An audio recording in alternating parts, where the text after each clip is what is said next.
আমাদের নামাজ, আমাদের রোজা, আমাদের ইবাদত এগুলোকে মিজানের পাল্লায় উঠালে কোনো ওজনই হবে না। তবে আমাদের একটা কৌশল জানা আছে, আমরা আল্লাহর রহমতের ভিখারি।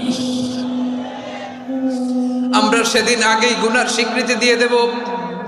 আমরা বলবো, আল্লাহ তুমি প্রশ্ন করার আগে তোমার একটা কথা বলি, আমারে কিছু জিজ্ঞেস করো না, আমি সব করেছি। এমন কোন পাপ নাই যে পাপ আমারে দিয়ে হয় নাই। তোমার রহমত দিয়ে তুমি জান্নাতে পাঠাবা, তোমার দয়ায় জান্নাতে যেতে চাই, আমল দিয়ে না। পারবেন বলতে? কিয়ামতের দিন আমরা বলবো, আল্লাহ আমার আমল দিয়ে জান্নাত চাই না, আমি তোমার দয়া দিয়ে জান্নাত চাই। তোমার দয়া ছাড়া আমার কোনো উপায় নাই।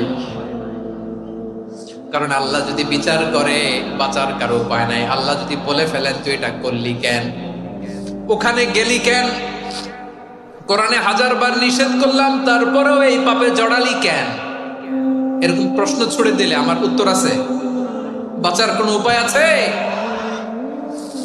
রোজ হাসরে হে আল্লাহ আমার করোনা বিচার, আল্লাহ করোনা বিচার।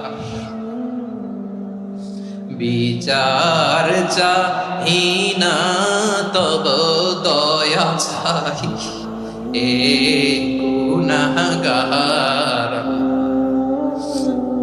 করোনা বিচার। আপনার আমল দিয়ে জান্নাতে যাবেন? কি দিয়ে যাবেন? আল্লাহর দয়া দিয়ে। আল্লাহর রহম আর দয়া ছাড়া কেউ জান্নাতের চেহারাও দেখতে পাবে না। আমার প্রিয় ভাইরা, এই দোয়া আল্লাহর কাছে পছন্দনীয় হওয়ার কারণ 3টা। দোয়ার প্রথম অংশে আছে তাওহীদ, আল্লাহর একত্ববাদের ঘোষণা। এই দোয়ার দ্বিতীয় অংশ আছে তাসবিহ, আল্লাহর প্রশংসা সূচক বাণী। এই দোয়ার 3 নাম্বার অংশ পাপের স্বীকৃতি। তাহলে আমরা সবাই গুনাহগার। আমরা আল্লাহর কাছে পাপের স্বীকৃতি দিয়ে বলবো, ও আল্লাহ ইন্নী কুনতু মিনাজ জালিমিন, আমরা জুলুম করেছি, পাপ করেছি, অন্যায় করেছি, আল্লাহ বুঝতে পারি নাই।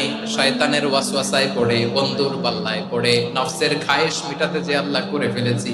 তুমি গুনাহ না মাফ না করলে আমাদের গুনাহ মাফ করার দ্বিতীয় কেউ নাই। ঠিক কিনা বলেন? এভাবে অনুতপ্ত হয়ে যদি আল্লাহর কাছে দোয়া করেন, দেয়ালে পিঠ থেকে গেছে, কোন রাস্তা নাই বের হওয়ার, ওই মুহূর্তেও আপনাকে বিপদ থেকে উদ্ধার করবে কে? বিশ্বনবী চরম বিপদে পড়লে 2টা দোয়া পড়তেন। প্রথম হলো এটা, লা ইলাহা ইল্লা আনতা সুবহানাকা ইন্নী কুনতু মিনাল জালিমিন। এই দোয়াটা আমরা বেশি বেশি পড়ব প্রিয় ভাইরা। রাজি আছেন? সবাই আওয়াজ করে পড়ুন ইনশাআল্লাহ।